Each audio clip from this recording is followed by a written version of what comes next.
Alright, should we start? Bro, yeah, let's just start. So, this is my first episode on my podcast, which has no name. And today we have a very special guest, I would say, my close friend and my soon to be travel buddy or none to be travel buddy. I have Jayant with me. So, welcome, Jayant, on my podcast. Oh, thank you very much. So, obviously, you established my identity now. So, my name is Jayant Sharma, and originally I'm from New Delhi, India, and I moved to the UK 3 years back. Well, that was for education, but yeah, we've done way more than education in last 3 years. I would say that was my first exposure to an international, you would say, a different country, and I think this journey has given me so much. And who thought one day I'll be here and having an identity of a travel blogger? So yeah, I've been on numerous adventures since then, and then been like more than 25 countries across 3 different continents. So yeah, it's been one hell of a ride, I'd say. So, for people who don't know, Jayant is an Instagram influencer, I would say. A micro influencer or a proper influencer? A micro influencer, Influencer, you have more than 30k followers now. around about 30k, Well, last when I checked, it was like 30.2 or something. 28. 28. Yep, So yeah, 28k followers, roughly 30. He has traveled to Yeah. almost 30 countries as well. almost nearly. And yeah, he's having a good time. So man, how did you begin? Like get into traveling, I would say. So when I applied for university abroad, I had this thing in mind that we will not always be in university. We will have numerous breaks in between. And personally, I'm more inclined towards solo traveling than with group traveling. I don't mind group travels, but I think solo travels let me take my decisions independently and there's nobody who's influencing it. So I started with a small trip to Edinburgh, which I just took for myself, and it was my very first time experiencing a Christmas in Europe, which has always been like a dream for me. When I went to Edinburgh and a complete different city, complete different culture of where I was living, I thought, wow, this is something which I deserve to see, a new place. When was that? So when I went to Edinburgh, it was Christmas 2021, and I moved to the UK. I moved to England in September 2021. So I would say my first trip out of England technically was Scotland. That was in 2021 December. And then what happened after that? What changed? I would say my intention, my mentality towards how I think I would want to use my money, because initially it wasn't always traveling that I used to do. I had a lot of other, I would say, like, that sneakerhead era, being a guy buying nice sneakers, nice clothes. But then once I started, spending money on trips, I thought, wow, this is something new. This is something which I think I would say I've been a bit lucky, because I'm living by myself, so I can take this decision. So many people are struggling to get this expertise, this experience of going around. So I think if I have the opportunity to earn money and to spend money, I would rather spend it on experiences while I can, instead of spending it on, I would say, a box which I just see in front of me. But I'm at the same place where I always was. I think that goes for me as well. Like materialistic things aren't for me. It's more like experiences over materialistic things. And I wanted to ask, like, how did you, like, okay, you started traveling, but then how did you get into content then? Was it in your, did you like to create content? Was it just for fun, or were you like, oh no, I want to do it? So I think I always wanted to record my journeys. That's something, I think everyone does it, but some people are camera shy. They feel like, oh, if we post something on Instagram, what are others going to think about it? I did face this thing for a year, I would say. So when I moved here in September 2021, I moved here with a private Instagram account, which had, I think, 300 people, 400 people back from my school. And I used to record my journeys. I used to post it on my private account, but I never thought I would create a public account, wherein I'm going to be posting my experiences, the things that I do. The moment I connected with a lot of people in the city that I moved in. So I moved to Nottingham, and I studied at Nottingham Trent University.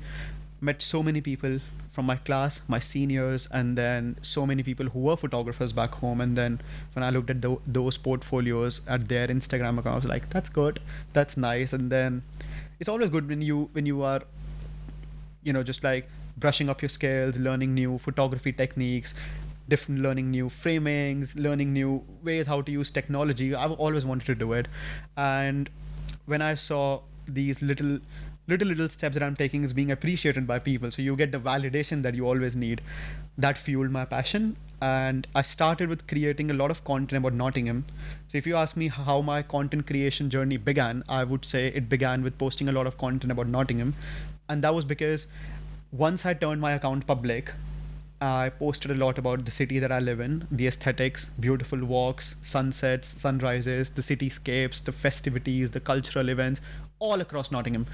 And I think it's one of those cities in the UK which are majorly influenced by a lot of international population. And there's not, I would say, when I was looking for options to see how the city is like, I had to go through Google instead of Instagram, because I think there's big potential for the city to be out on Instagram, to have, I would say, a social image. So there wasn't much information available on Instagram. Not a lot of people post about it. The most recent pictures were like 2 years, 3 years back, and people weren't posting much about the city. So I think if I could make a community in Nottingham, that would be way too good. So I started posting pictures across the city, and luckily few of my pictures went to some news channels. So I got few of my pictures featured on Gedling Eye, few of my pictures were featured on Notts TV, and then few of the pictures got posted on Nottinghamshire Live, which is the biggest, I would say, news channel across our county, apart from BBC, obviously. So this is when a lot of international community got attention of my Instagram, because as an international who was moving to the UK myself, I was looking for various pictures, various accounts, and the same way a lot of people connected with me. So when they used to follow me, I used to explain them things. So that built, I would say, a good connection. That's how we connected as well. Like we saw each other's post on Instagram, and then I was like, okay, Nottingham, there's a commonality, and that's how we connected, and that's how I met hundreds of people across Nottingham. When I continued posting about Nottingham, obviously I thought my account is not just Nottingham, it's just my travels. So I started posting my journeys across UK when I went across UK. And then I think my major uplift that happened to my account was after my first Euro backpacking that I took in August 2022. No, that was 23 though. That was so I would say the major boom that my account got was August 2023, when I went to many different places at just one backpack. So that inspired people, and then no one expected that I'll do it alone. So I think doing it alone was, I would say, the cherry on top for a lot of people to be like, oh god, that's new. I think that's where I've learned from you as well, because you were the one who was always pushing me to like post content, because I always kept a lot of things to myself, and then you were like, just fuck it and go for it. And I saw that as well with you. You don't give a damn about whatever people are saying, and then you just started growing up. You started growing on Instagram. You get a lot of hate comments as well. That's a part of it, but still it's fun because the appreciation you're getting is much more than the hate you get, and it's something which you're doing. Most of the people don't know, and I think you should say that. How do you have that much money to travel? Please clarify that, because a lot of people have those misconceptions. That goes for me as well. So you should clarify that, I feel. So I do get these questions a lot of time on my Instagram. Bro, you're just 20, you don't have a business. 21 right now, 20 back then. Where do you get the money from? So I think it's a very simple answer, that the simple answer is there's no magic, and there's no money falling from the top, and there's no money that grows on trees either. So I would say the simple answer is hard work, and always having a paid gig when you are doing anything in life. So even when I go 2 or 3 years back, when it was lockdown time, I had few gigs at that time. So I was teaching English to few students who were that was back in India, few students who were in primary school. And along with that, I was doing an anchoring for startup news channels. They used to pay me some bits of money, and then I did earn some bits of money from doing content writing. So I think, so if someone's watching this from India, and if someone is in a country where, anywhere in the world where there's no minimum wage, I think getting such internships or getting such projects is the way where you can get some cash in your hand. Obviously, it won't be enough to book a flight to Paris, but I would be honest, that would be at least that would be enough, so as you want to get out on your own. And I think there's one thing which I would like to clarify before talking more about where the money comes from is, I don't think traveling is always about passports. Even if you're getting a coffee in your hand, exploring your own city, that you're traveling around. Yeah. If you're leaving your house and you're going out with the perspective that you really want to see a new place, you do fit the definition of traveling. It is not always abroad. You don't need to fly 5,000 miles away from it. You're leaving your house, exploring a new monument, you traveled. You don't need to be always like, oh, there's no passport stamps. It doesn't matter. It comes with time. So I think moving ahead, when I moved here, I started doing some minimum wage jobs. So I started working. So my journey started when I worked in a warehouse, right? That used to pay me around, I think around 10.5 pounds an hour or something. And as an international student, I'm eligible to work 20 hours a week. So I used to make sure that I at least do 16 or 17 hours a week. So as at the end of the week, I have 170 pounds with myself. So my first year expenses were paid by myself, but my parents paid the rent. So I think I'm very grateful for that experience. That made me save a bit of money.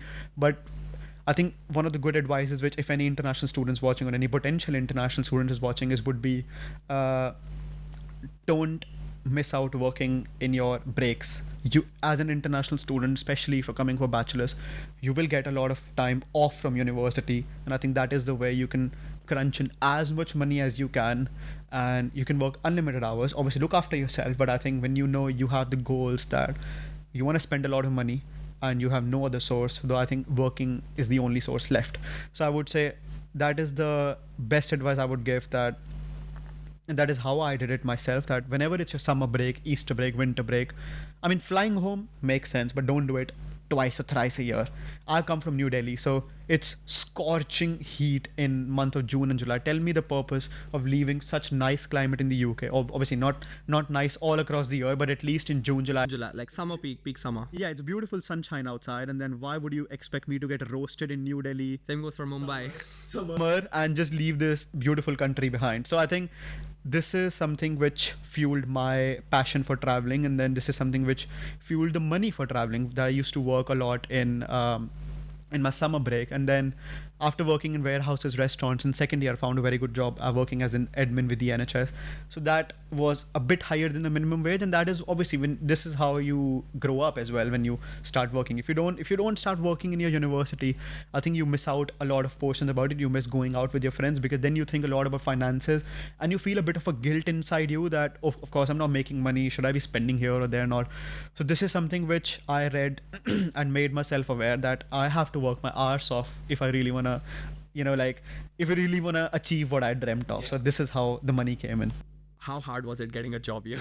Because a lot of people, I'll complete, there's a lot of people ask me as well, how hard or how easy is it to get a job? Even I had the question when I came here, but I think you have to like fall down to get up. I think, yeah, I'll take over. So this is a good quote. You have to fall down to take over, to grow up. That's true. If you ask me how hard or how difficult it was to get job, I think the entire landscapes of job, whatever I've experienced, obviously I've not experienced the real corporate yet. I would just talk about what I've experienced in my life in the last 3 years, working partially full-time, part-time in different companies, odd jobs, full-time jobs, and then even working for an unpaid gig as well, which was a part of my uni. So I would just say what I've gathered from my last 3 years experience, the job landscape is completely revolved around your connections. If I don't know anyone where I'm moving to, let's say if I'm moving to a new city and I have absolute no clue about whether I've got any friends, whether I know any acquaintances there, whether I have any clue about where I'm going. So you need to be well researched first of all, and apart from being well researched, you need to have a lot of awareness about how the landscape of job there has been. Number one, like whether it's a seasonal job city where there are jobs all across the seasons. That's number one, because there are so many cities in the UK, so many cities around the world, wherein they're popular during some certain seasons. Example, if I give you like Castlecombe in one of the villages near Gloucestershire in England, that village receives a lot of people during summers. People do punting there, a lot of activities. But during winters, it's completely bleak. Nobody gives a thought about going there. You know what I mean? Yeah. So I think depends, varies city to city. Secondly, connections are very, very important. When I say connections, I don't only mean LinkedIn connections. So many times you write people on LinkedIn, they would not even bother giving you a reply back. So I would say networking. It is networking is very important. I was luckily part of many WhatsApp groups before I moved abroad, and therein I spoke to a lot of people. Specifically, they were elder to me. I think this is one of the things which I've learned is being friends with elders also gets you to so many things because they've already gone past your age and they have certain experiences. They've already gone past your age and they've got those certain experiences and expertise which they can help you and like make you climb the ladder, whereas a youngster of my age will be experiencing things the way I am experiencing. So I can actually tell her about something, but obviously he hasn't experienced it himself, if you know what I mean. It's going to be purely theoretical. So research about the city, number one. Be aware about whether it's a seasonal or it's an annual presence of job across there. Have a lot of people whom you can obviously. The way I'm gonna come to that is that you should know people there. Like when I moved to Nottingham, when I moved here for the first time, I definitely knew people across different courses, living in different parts of the city. Was it just Indians or like? I spoke to many Indians, but I would say here the part of speaking to a lot of Indian comes into play, and it is very important because it is majorly going to be Indian as in internationals who will be looking for jobs. So when I say international, would be a Sri Lankan, a Nepali, it would be a Pakistani, it could be an American.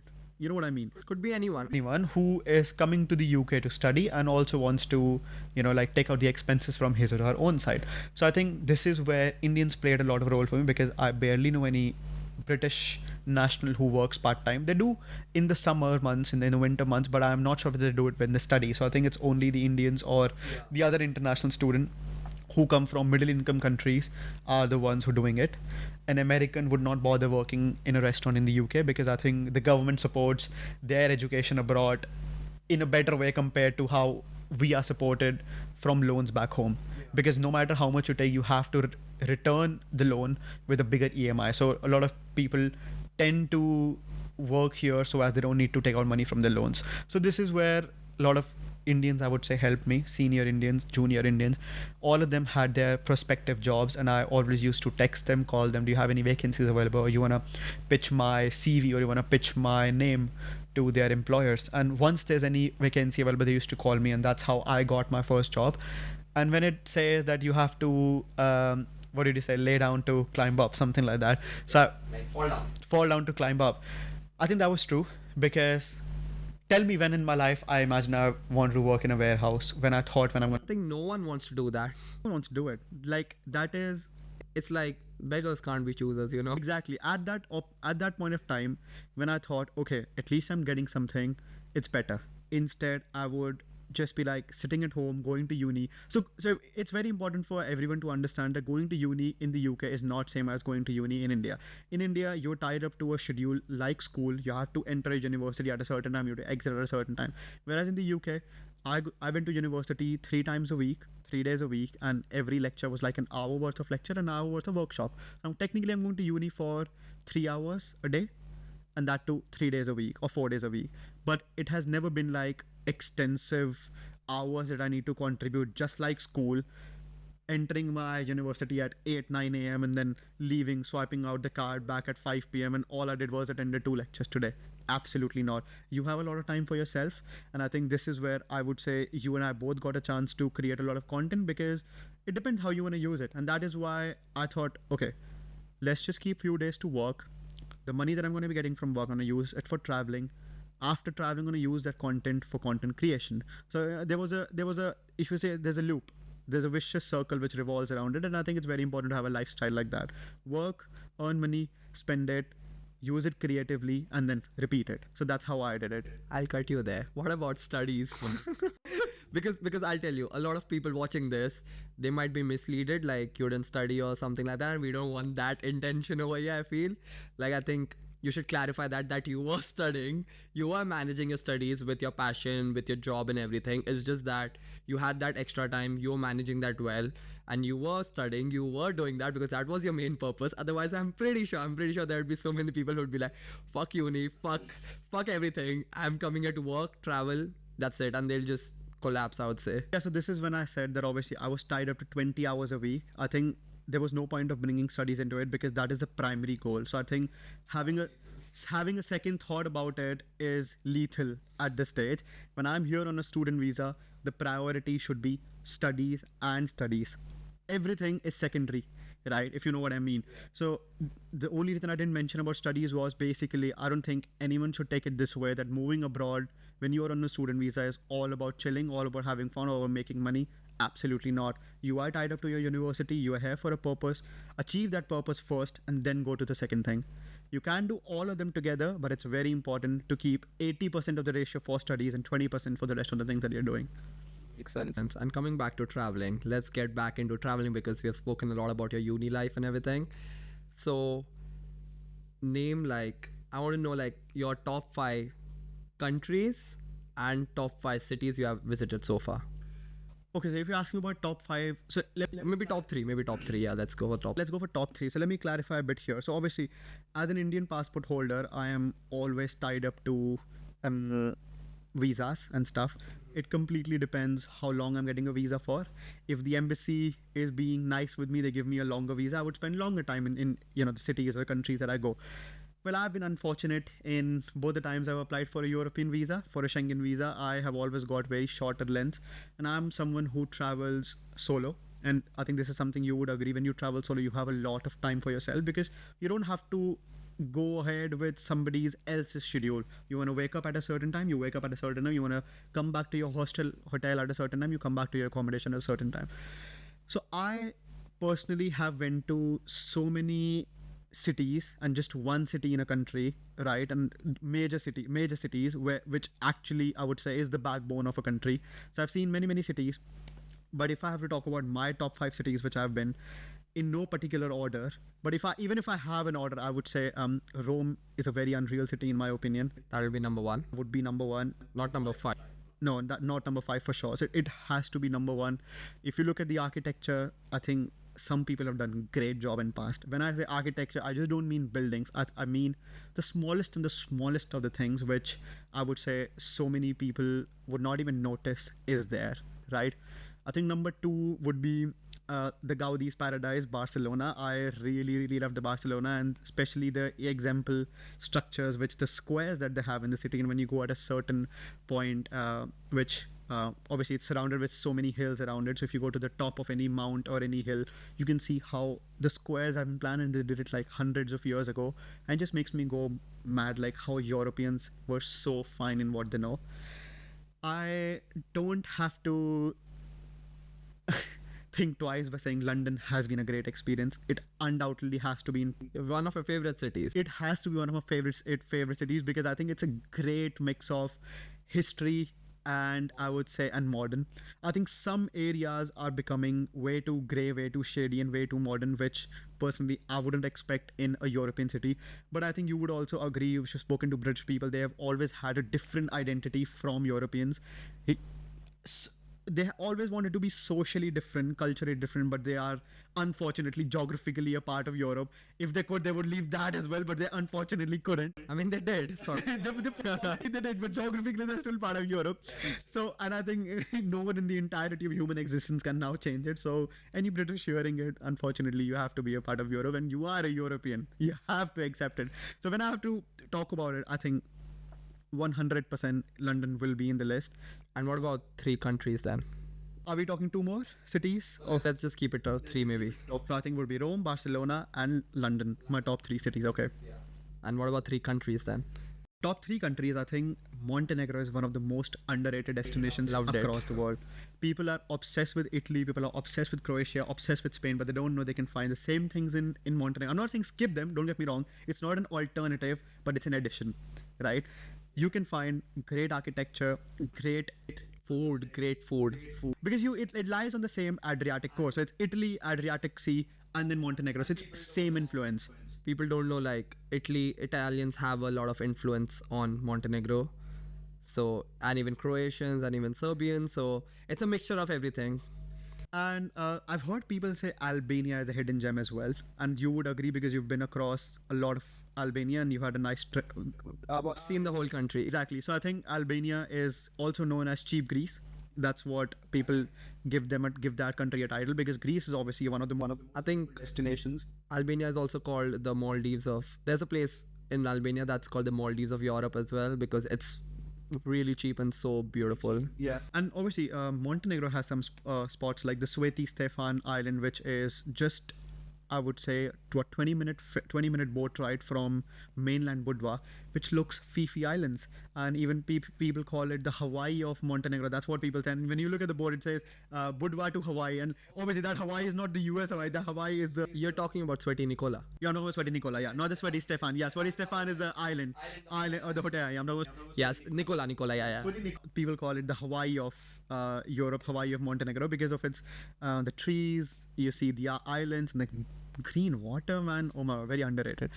And so obviously these two countries here. And if you ask me one more, I would say Morocco. Very beautiful. I would say it is a very beautiful country. Don't have to forget it, because I think it's got everything. Imperial cities. It's got a nice culture like India. I think I felt like I'm in India. The desi style like we have back home. Desi Spices in the food. spices, a lot of spices. Nothing like Western Europe. A lot of flavors. But if I can add a fourth country, I would personally choose Georgia. It is one of the most underrated countries across the world. It has this almost a similar mountains, similar lakes as I would find in Switzerland. And is there any country which you want to go again? Because I know you are one of those people who doesn't want to go to a country. So I have that question. Like, is there one particular country where you thought, okay, I think I'm spending way too less time, or I think I should go more deeper into it, or I might come back again? Just one, maybe just one. One. Just one. Very hard to choose one. Just one. Just what's coming on top of your mind. Just go for it. Netherlands. I think there is. Obviously, it's a low-lying country. Don't get me wrong. You wouldn't find unreal landscapes like Switzerland, like US, like Australia, like Canada there. Nowhere like Africa. It's very very very low-lying. But I would say there's way more to it than Amsterdam. It's a very peaceful life. So many places in the Netherlands, they don't even have roads that you can only bike, or you can either get out on your boat. And like, think about, this is how people in 2024 in the coming generation, in the coming years are living.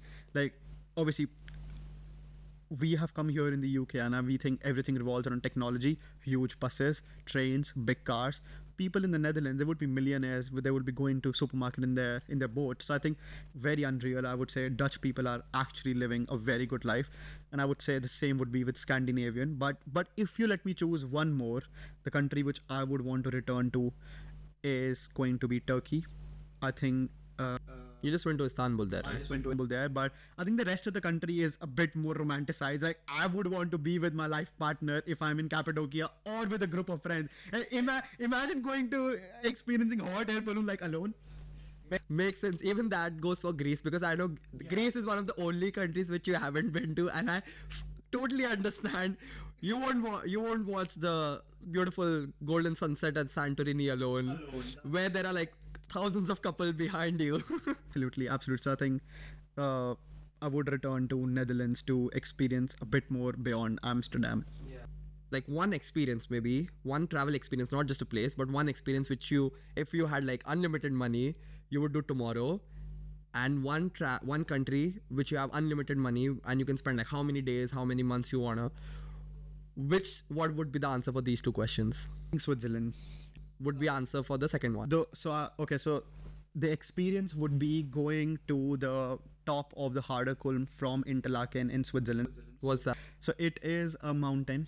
So Interlaken obviously is a very small town which sits in the Swiss Alps, and Harderkulm is the highest mountain in the Interlaken city. It's the highest mountain near about. So there's that's not called a cable car. It's called a funicular ride. The one which goes up, like a gondola ride, which we call it in India. Yeah, no, not gondola. The funicular ride is like a small train which is going up. Okay, got it. So I think that ride, when you go up, has a lot of good, views of the valley, the Swiss valley, very beautiful. And if I have enough of money, enough of days to travel, and ample amount of days, which country I would choose would be Switzerland, because I'm a more of a broke traveler. I didn't have a very posh experience in Switzerland because the price were breakingly expensive.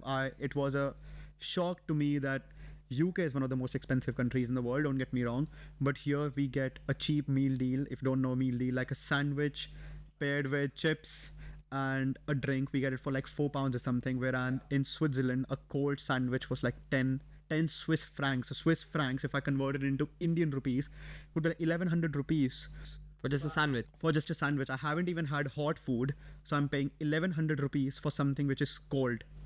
So many people have dietary requirements. They're vegetarians. So sandwiches have pork, they have beef. A lot of Indians don't tend to eat it.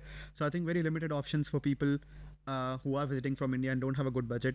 Keep that in mind, because I don't think you'll have a pleasant experience if your budget isn't very good. So if I have a lot of money, I would spend a lot of time in Switzerland, because I think it's uncomparable. I don't want to go a bit controversial here, but a lot of people have their own version of Switzerland in their own countries. I don't think it could ever match what Switzerland is all about. It's completely unreal. Whether we talk about the beautiful cities, the architecture that they have, I talk about the technology. It's just, when I just saw the amount of the technology used in trains, how things are there on time, like the train couldn't be a second late, how gentle the people are, how bougie the people are. You see what they wear, the clothes, the shoes, the watches, and you just make a sense about where you are. You know what I mean? You would be going around in the UK as well, and you'll find so many cities just have junkies and like those black hooded people. That's what a lot of people represent UK as these days. But Switzerland, oh my god, I think one of the bougiest places on earth. And do you think, is it perfectly hyped, like what people say, especially the train ride? You did the train ride there, and everyone, even my mom, says I want to go to Switzerland and do the train ride because the journeys, like the view from the trains, are really good. So are they perfectly rated or overhyped, you? I would say they're absolutely not overhyped, and I'll tell you why. So many as I said, so many countries have their own version of Switzerland in their own countries. The only difference here would be, I think I am a big fan of Swiss technology and the Swiss engineering. It takes a big deal to actually have trains going in between the mountains, over the rivers, inside the rivers, and still have things on time. Like Switzerland experiences, I think, one of the most extreme climates in the world. It's frozen for a huge amount of time around the year, and then when I went there, it was completely cloudy, where I expected it to be sunny. So I would say, even after all of those factors, the Swiss technology is meant in a way that it just leaves you breathless. Like, how come they have achieved so much? And then if you talk about the train rides, the only reason they're beautiful is, so I don't want to make a comparison with a particular country or a particular city, because that's where it gets the joy of comparing two places. But if I still have to, many countries, many cities, you can reach the city from a different city, but you don't actually have a train ride within the mountains or within the valleys or from the top of the mountains or maybe on the beautiful river. Is just unreal. Like, I would say the Swiss train journeys are very unreal, and I think every person deserves to see that once in their lifetime. As you have been solo traveling for so long, what, like, a lot of people also want to solo travel, so what advice would you have for them, like 3 maybe top tips or top things for them to do before planning their first ever solo travel? Because I think everyone deserves to travel solo once, and I love solo traveling as well, and it's something everyone should experience. So, but they are really scared because, of course, safety comes as well, even if you're a female traveler as well. So as we are male travel, we have that privilege to solo travel. But yeah, what would be your top 3 tips or advice to people who want to solo travel? Could be anywhere, not just Europe, but could be India. So give a very generic one too. Yeah. So if I'm telling you anything, so I'm keeping in mind, the both side of the coin. I'm not just being biased about a particular city, a particular country, or a particular continent. The top 3 advices, if I have to give, number 1, at all costs, know the place you're going. So many people, I get Instagram messages, bro, I want to travel, what should I do? Okay, traveling is a verb. Okay, what's the noun? You have a verb. I love that sentence. I like that. What's the noun? Where do you want to go? Like, travel is an action. I want to dance. Okay, where? Here, on a song, near a DJ. What are you actually comparing with? So you're giving me a verb, you want to do this, but give me a proper noun with that. Like, okay, I want to travel to Vietnam. Tell me. Okay, sure. Book a flight. These are the very cheapest regions. Eat here. Don't miss out this place. This is a hidden gem. I love traveling. How should I start? I get these messages. So that goes for me as well, because I do photography. So a lot of people say, bro, I want to become a photographer. How should I do it? Like, give me a genre, give me what budget you have, how much do you know about photography? You should define it. Otherwise, how the hell am I going to know? Like, do you have money or not? Or are you even creative or not to do it? Exactly. So I think having a research about a place is very, very important. If you're going to a city, you must be aware of the opening time, the closing time of the places, the shady areas of the places, the must go of the area of the place. I think a lot of people say, oh, we don't want to go to the touristy areas. But I would say when you're going as a solo traveler and you're start with the touristy areas. Don't just simply go to a countryside and you don't have anything to do and you'll have a bad experience and go back home. And I would say this was the first advice.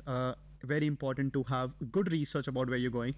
If I have to give you a second advice, it might be a bit, it varies with individual to individual. I know you are more of a hiking and a nature kind of a person, but my advice would be, if you're starting, don't go to a natural place, because natural places are all about landscapes, and I would say you experience landscapes alone once you have had a good chunk of time. When so many times I've been to mountains and I remembered the experiences that I have in past. When you don't have any experiences, you go to a mountain, you'll be like, sure, now I have a skyline of mountain, what should I do with this? Unless you are participating in some adventures, like let's say skydiving, or let's say like zip line, or any of the things that you're doing, that would be even temporary. Unless you're with a group, don't go to a natural place, don't go to lakes, don't go to mountains. If you hike and you can hike, you know very well how to hike, well and good. Personally, I didn't start with a natural place. I always start with the city, because a city has life into it. I think we go to natural places because we know they're dead. Like there won't be anything around. We want to escape the city. That's why we go there. The city. So I think, but my advice would be, at least your top, I would say not top, I would say at least your 3 first solo travels should be to a good city, to a major city, not to a small city either, because then you'll be like, oh, I've seen everything, I'm done, I'm bored. And then my third advice would be to obviously get in confidence some people you meet in your accommodation. Obviously, when you're going to a hotel, you wouldn't meet a lot of people because they are in their private areas. If you can patch up with friends, some of the friends there, spend a day or two with them, spend a day or two with yourself. You are solo traveling, but you met people there, so that would be solo traveling. You didn't go to a trip with them, right? You met them there, so they are your own connections, and you will only go out if the vibe matches. And I think it's very important to always have 1 or 2 people, one someone where you are leaving from, and one where you are obviously my domicile is India, and I would have few people in confidence from the UK, because that is where I'm traveling from. So I think it's very important to have in confidence at least 2 or 3 people who know where you are. Like my location is constantly switched on when I'm traveling. My parents know, send them all the emails, even my payment transaction, that look, I've made the payments here, this hotel, blah blah blah, and then the address, checked in at that time, this is where the address is, sending them Google location, this is where I am right now. And my mom is the one who is constantly aware, taking off, landing, flight delayed, flight cancelled, doing this, doing that. So, and one person in the UK, so like few of my friends, keep telling them, keep posting them, okay, I'm doing this, I'm doing that, because you can't just disappear. You know what I mean? Someone should know where you are. So I would say, if I wrap up these 3 things again, so number 1 would be, go to a city, well-researched city, go have a very good research. Number 2, go to a city, not a natural place for the first time. And third, always have people who know about your presence and where you are. That's actually a good tip. And coming to the third one as well, like when you're talking like solo traveling where you meet people, if you're staying at a hostel, it's not like you're solo traveling. You always have people around. Like that's what I do whenever I'm going to a place. If I want to see like 10 places, I'll see whoever are going to like maximum of the places, would do that with them, and then I'll complete my list on my own. And then for like meals or dinners or like lunches, if the people are around, I might just go tag along with them. So that's when you aren't actually solo traveling. Like you are on your own. Like other people are also on their own, but you build a small community when you're traveling. I think the good part about that is, okay, don't get me wrong, I don't hate my friends, neither I hate people who travel with friends. You are indeed solo traveling, and the best part would be, they wouldn't tell you to alter your plans. They would leave it onto yourself. Like, if they would patch along if they want, but they wouldn't say, okay, let's not do this.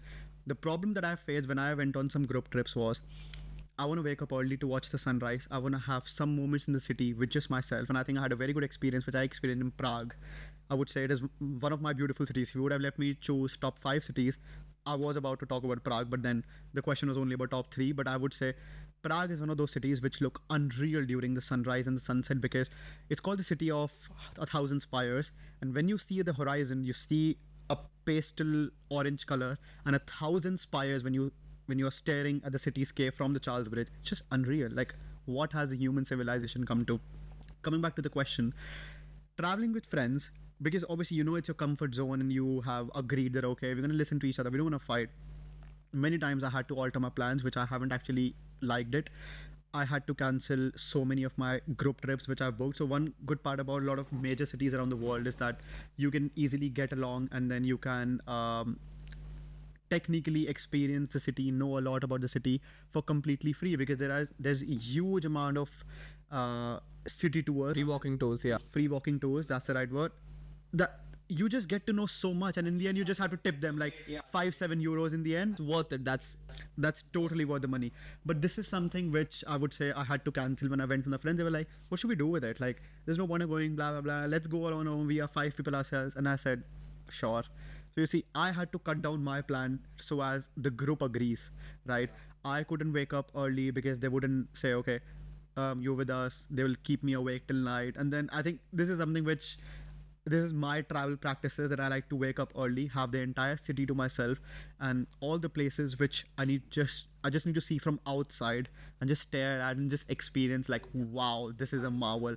I want to do it alone, early morning, not when I have like 1,000 other tourists in front of me with hearing 1,000 different voices talking about how the place is, blah blah blah. So yeah. And I think that's when you differ. I've realized like you are a very fast-paced traveler. You are a very, very fast-paced traveler, and I know that. And I think if you are doing a group trip, you know that you have to travel slow. You have to make such itinerary where you can just take things slowly. Otherwise, you might just fight with your friends. Exactly, and that has happened with me. And yeah, so if I define the fast-paced traveler part, I think it is both a circumstance and a choice.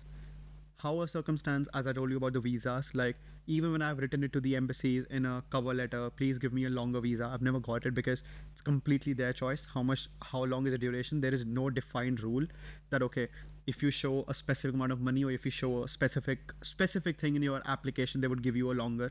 Absolutely not, right? So I think when I used to get shorter duration worth of visas, because obviously I'm a solo traveler, and here where I'm defining the choice part. So so obviously the circumstance was the visa, and the choice here is when I'm solo traveling, sometimes I don't want to patch up with a lot of people around, because I think now I missed that part. I think I should have done it, but because I record a lot of solo content, I record myself, I think that would be a bit distracting if I have people around me. And It kills the fun as well. sometimes because you feel a bit shy when you open your camera and you have to define what you're doing for, why. Not just shy, but I feel when I'm with my friends and if I'm traveling or even if I'm having a good time with them, I just like my definition of having a good time is when everyone is keeping their phones away. Because nowadays, if people are sitting together and they're on their phones, they are not having a good time. But yeah, when everyone has their phone away and you are the only one who is like, oh, let me just record content, it just feels like I don't want to do it. Yeah. Then when you're shooting also, it's just for the sake of it. It's not like you actually want to shoot it. That's true. I would personally want to patch up with those friends who, or like have those friends who actually record things to really cherish them in the end. Like, don't just, not just, no, even for social media, that's fine if you want to post it, but not when I'm saying you, bro, I'm just going on a kayaking, can you please record me? Oh gosh, let me take my phone. Like, yeah, it's fine. Bro, come on, man. Show some joy. Like, you're here for some time. That is not my ordinary schedule, right? You're not going to be kayaking in the Mediterranean Sea always. You're not going to be seeing the blue, green waters in Barcelona always. So I would personally want to patch up with those friends who really like to use, like they like to record moments, they like to keep it fair. If there's something happening, or like someone fell down, or like you're just messing around, just record. I'm not saying record in obviously in bad circumstances. If you're facing a problem, if I'm crying or I'm coming with a problem, don't record me there. I do that. But at least record it for fun, and then share the videos in the end. And if you know someone's creating content, support them in their journey. That helps, that aids. But I think as guys, we are bound to say that you are fucking cringe, and that's normal.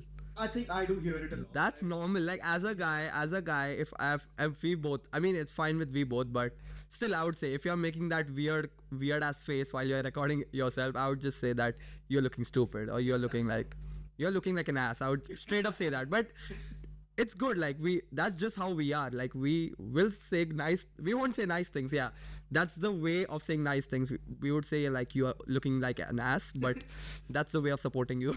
Absolutely. And then about a choice as well, it is something which is, I would say, which rests inside me. I get a bit bored in the same city after so long. Like I kept 3 days. How come did you survive here then? Sorry. How come did you survive? That is the reason why I used to go to, you know, a lot of day trips, weekends in London, only because Nottingham is a way too smaller community, and this is one reason why I'm moving back to India as well, because I don't want to live here forever. And then if even if you give me an option, okay, shift to a bigger city like Manchester, Birmingham, Edinburgh, Glasgow, London, okay, on what basis? Like even if I have the job, the starting wouldn't be enough to, you know, like sponsor my stay, and I could have a comfortable living here because I'm getting the experience of the industry right now. I can't have a say on how much I'll be paid. Or I know I won't be paid on unfair terms, but even the fair terms wouldn't be enough to cover the expenses of the city. Secondly, I get bored in small cities. Even if it's a big city, for a certain period of time, 1 or 2 days maximum. I don't want to see the same architecture, the same squares, the same churches on the third day. This is when I realized when I did my traveling across. So when I went to Germany, I kept 3 days for Berlin because I've always heard it's a big city. Bloody hell! After one day, I had nothing to do. I'm a non-drinker. I don't go to clubs, and I was doing a solo trip. What should I do next day? So if someone's watching, I would say best day trip from Berlin. If you are in Berlin, go to Potsdam. Very beautiful city. It has way more preserved architecture, way more preserved heritage, way more German culture than what Berlin is all about. It's very boring. This is when I realized personally I would not want to spend more than, if I'm alone, more than 2 days in a single city. Not worth it for me. And then what would be your craziest? Because you have traveled to like 30 plus, almost 30 countries. So you must have had like a very, very bizarre experience, like with yourself. What is that? So I think one of the weirdest experiences I wouldn't ever forget in my life. Rent free moment? Rent free experience? Well, Like rent free, as in like you don't have to think to remember it, it's just there. oh, the rent-free moment that way. Yes, of course. I think that was more of a trauma. So Okay, I'm excited to hear about it. rent-free moment would obviously, when I went to Tallinn, which is the capital of Estonia in the Baltics, very beautiful city, highly recommend it. Never. Beautiful people as well, I've heard. Yeah, it does have beauty. Reading about it, and it said like they are one of the most attractive people. That's why you were there. Right? Oh come on, I wish.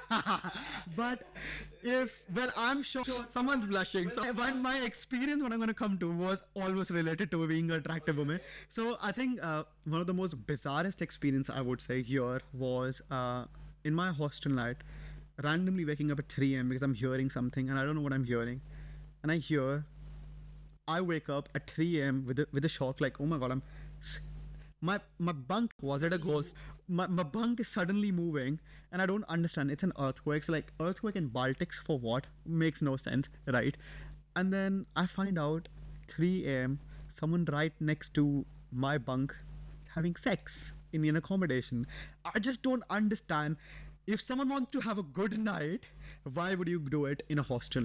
Bloody hell, get a private hotel. So I think this thing lives in my head rent free. And if someone asks me, Jay, if you want to be very, very true about your hostel experience, have you really come across problems? So this is the first thing I tell them, that yes, please don't be mad when you see something like that, because it's a culture in Europe. They literally start anywhere and everywhere. They wouldn't feel. Did you also do it anywhere or everywhere? No, I didn't do anything like that. But Did you see something or could you just hear them? so I am glad it was pitch black. I didn't want to see anything of that sort. At least not at 3 a.m. when you are waking up after like having strolling across the whole city. You're tired up. You just want to relax and waking up again next day for the sunrise.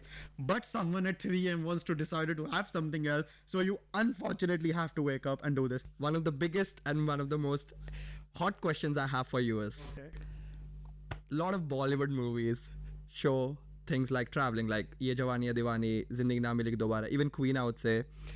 All these movies, the main people, like the main characters, are traveling and they always have some love interest.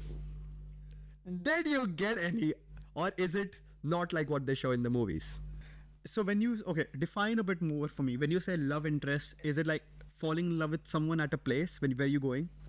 or love interest from back home, or No. While traveling, like you would have seen, like when people are traveling for, just look at the movies. Like they meet someone while traveling, they have a good time, and they just fall in love. Fall love is a big word, I would say, but like just having that Bollywood moment kind of thing, or Hollywood movie moment. Have you had that? Be honest. Be honest. no, I'll be very honest. I haven't had that, but when I was so I went to Edinburgh twice, and once. For someone. No. Once a girl just came into my, so I was in a common area. I think I was cooking something, and she said, "Oh, do you wanna play chess with me, and then we can go and explore the city?" I could Chess. yeah, that was so weird. Chess. She could have invited me for like Uno or something. Or she could have invited you back into a room. Well, but like I think I could have. I wouldn't say the love moment, but obviously we could have explored. I don't know what could have been the situation because I've not been in that. But personally, again, I've not been into a situation like this only because I travel to different places and I don't stay at a single place for very long. So there are chances I'm seeing someone checking in. So next morning, if I'm checking out, I wouldn't see the same person again. But I've heard people. I know people who went to similar cities, same cities, stayed there for like days, weeks, and they fell in love with someone there, and then they go back to those cities for them, as you just mentioned. So I know few people who have had those moments, and I think it is true. It can happen. It does. That Bollywood moment Does happen, but not with you yet. yet. Not with me yet. Well, if someone's there, please confess. We might have one. Bro, I know there are a lot of people. There are a lot. You are ass. You are an ass. You don't reply to them. That's the problem. Oh my god, I wish. But Lot of interest from India now. oh yeah, definitely. I do get weird DMs like oh how you travel, like some random girl commenting. Can you please take me with your travels? Come on, that's your Wow, yeah, I'm gonna paying for you. that's your Nana moment. Come on, seize the day, man. Seize the day. I'm really waiting for that Nana moment to happen in my. Like coming back, you are going back to India soon. How are you feeling about that? I think it's every day before sleeping, I'm getting flashbacks of how crazy the last 3 years have been. When I say crazy, it's been a mix of ultimate experiences, ultimate lessons. So many people who were a part of my life before are not a part of my life now. When I go through my gallery, I feel like so many people. Roller coaster ride. Whole roller coaster ride. Like I just say this one thing again, like one another line. I say that if I click someone, if I click a picture with someone, and if I look back at it, it was either a good memory or was a good lesson. You know we don't have any pictures. That's why we have good memories. Exactly, that's what I think. I think this was one good part about my study abroad journey was I didn't date anyone. That means I didn't have any strings attached to anyone. Not that any obligation, and not that I mean I was fucking around with girls around, but it just means that I spent the last 3 years meeting so many different people. You had the time to yourself. I had the time for myself. I think this was much needed because back home when I moved here, before moving here back home, my family was all about like constantly. Obviously, I don't know how to put it to words. Like obviously, we have this feature with the Indian family that they're constantly poking you about things and they don't let you do things the way you want. My family never stopped me from doing things, but I think that's where even a lot of people like us are privileged, because a lot of people want to come out but they don't have the opportunities, not just financially, but people don't, like parents don't want to live, like just release them. so many people like that. Absolutely. So I think I'm feeling a lot of emotions at once during this time, and that would only be good when I see my family back home. Obviously it will be settled because obviously they are very close to me right now. I'm feeling like, oh my god, I'm leaving such a big community behind, such nice Second home. Yeah, my second home, such nice people. And then obviously the first place where you moved abroad after leaving your home is always special. I might go somewhere again in the future, but The first one is always special. that will be exciting. Let's say if I go to a bigger city in the future, that will be for sure exciting for me. But I would say it could never be replaced with Nottingham because that was my first home away from home. That's nice. And so yeah, you're leaving in like 2 weeks. I'm leaving in 2 weeks now. So what are the plans? Like what are the plans? Because I would like start with traveling first and then go on with like your content and stuff, because your content, as everyone knows, is more based into like Europe and like out of India and like more international content, because your story was also like, if someone looks at your profile, it's like an international student living abroad and traveling. So now that whole game is going to change. So I wanted to ask, like, how are you going to manage, or what are your plans for that? So I think next in my basket for life and things to do after moving back to India will definitely be focusing on my blog because Like writing? Gonna manage, or what are your plans for that? so I think what next in my basket for life and things to do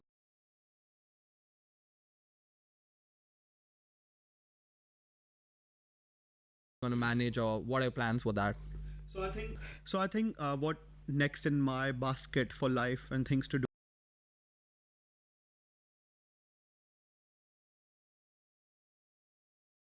Gonna manage, or what are your plans for that? so I think what next in my basket for life and things to do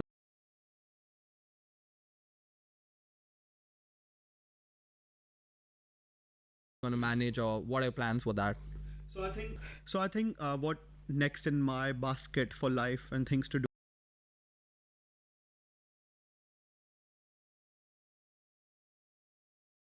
Gonna manage, or what are your plans for that?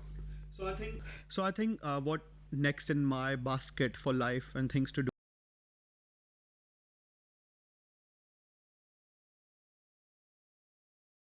Gonna manage, or what are your plans for that? so I think what next So in yeah, man, it was great talking to you, having you. I'm gonna miss you a lot. Oh, thanks, man. It was a pleasure joining with you, and I really wish you luck for your journey as well. Same here, man, because I wanted to come to India this year, but again, things are really tight, so I don't know when I'm gonna see you next. And but yeah, we're gonna have a lot of conversation over content, over traveling, over like stupid things here and there. But yeah, what would be your last things you would like to say to people who are either coming to the UK or want to pursue traveling as a career, not traveling, maybe social media as a career, or like want to travel the world? What would you say just to wrap things up? For all three things, one thing is self belief. Very, very important. I think when you are starting something, you always have to do it from scratch. I know there would be some lucky people who would have got boom on Instagram from the very beginning. I don't know how it happens, what the algorithm is all about. I am still growing my Were they shaking their asses? I'm still growing my account. But I think for all the three things combined that you've just mentioned, self belief is very important. You should have a lot of faith in yourself, no matter what people are saying. A lot of people used to get cringed out when I used to take pictures, record videos. Same people come back to me like, bro, I think you've been lucky with it. Bitch, I've not been lucky with it. I've been working towards it. Whenever you were backstabbing me, talking shit about myself in my back, I was the one who was deterrent towards it, and then obviously apparently it turns out I was doing right. So I think self-belief is that one thing which is very important, required if you are moving abroad, going anywhere, solo traveling, starting a new journey. So good luck with it, and it will be a successful journey if you have a lot of self-faith. I think yeah, that is one thing even I have to keep with the podcast. But yeah, thanks again, man. Thanks for coming. I really enjoyed talking to you and wish you all the best for upcoming. Thank you, it was a pleasure connecting with you.